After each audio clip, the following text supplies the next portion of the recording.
And heading overseas now to Haiti, where police and palace guards are working to restore order around the capital after heavily armed gangs launched violent attacks on key security and political infrastructure in an attempt to topple the government. Now, the U.S. military is sending in forces to our embassy there to bring Americans to safety. Our Matt Rivers has been following all the gang violence and this emergency summit that has now been called. So, Matt, tell us about Secretary of State Antony Blinken.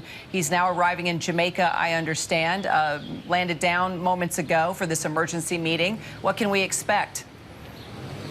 Yeah, so what's trying to be worked out there at a meeting with CARICOM, which is the Regional Governance Association of Caribbean countries, as well as with representatives from France and the United States, like Secretary of State Blinken, is a political transition out of this current horrific crisis that we're seeing in Haiti right now. Going back 2 weeks ago, that's when this rebellion, quite frankly, really kicked off against acting Prime Minister Ariel Henry. These gangs unified in an unprecedented way in Port-au-Prince and have basically laid siege to the capital city, not even allowing Ariel Henry to come back into Haiti. He had been away on a trip, and he's still stranded in Puerto Rico. The question from the gang's point of view is, how can he continue? The gangs want him to resign. The international community saying, okay, if Ariel Henry resigns, what happens next? And that's what's trying to be worked out right now with those leaders in the Caribbean right now, trying to figure out if Ariel Henry resigns, who steps over, when can elections be held in Haiti? Remember, elections haven't been held in Haiti since 2016, and the president of that country was assassinated in July of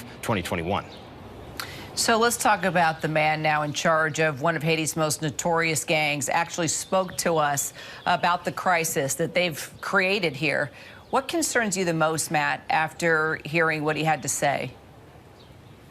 Yeah, so I interviewed Jimmy Cherzier, who is known commonly as Barbecue. He's the man who's in charge of this unification of gangs that we've seen. And he basically said, look, the fighting is going to continue until Ariel Henry resigns. He thinks that Ariel Henry is an illegitimate leader, and he is trying, in his words, to get him out of office to overthrow Henry. And the concerning part about that is that he is very clear in his statement. If Henry continues, he's going to keep fighting. And we have seen a horrific 2 weeks of violence in the capital of Port-au-Prince. Innocent lives lost, police lives lost. Many gang soldiers have been killed in this fighting. The Port-au-Prince capital city has just been ground to a standstill at this point. And my apologies, I didn't realize you were the one that actually sat down and did that interview. We were getting it in just before the show, Matt. It's pretty incredible when I see you sit down with gang members and drug dealers, and you really do get that side of the story as we watch a crisis like this go down. And as you mentioned, the Prime Minister is now locked out of his own country. He's also facing pressure to resign. Do you have any idea what he will do? And also, you know, what did this gang leader, you know, known as Barbecue, say to you about how far they will push until Henry does resign?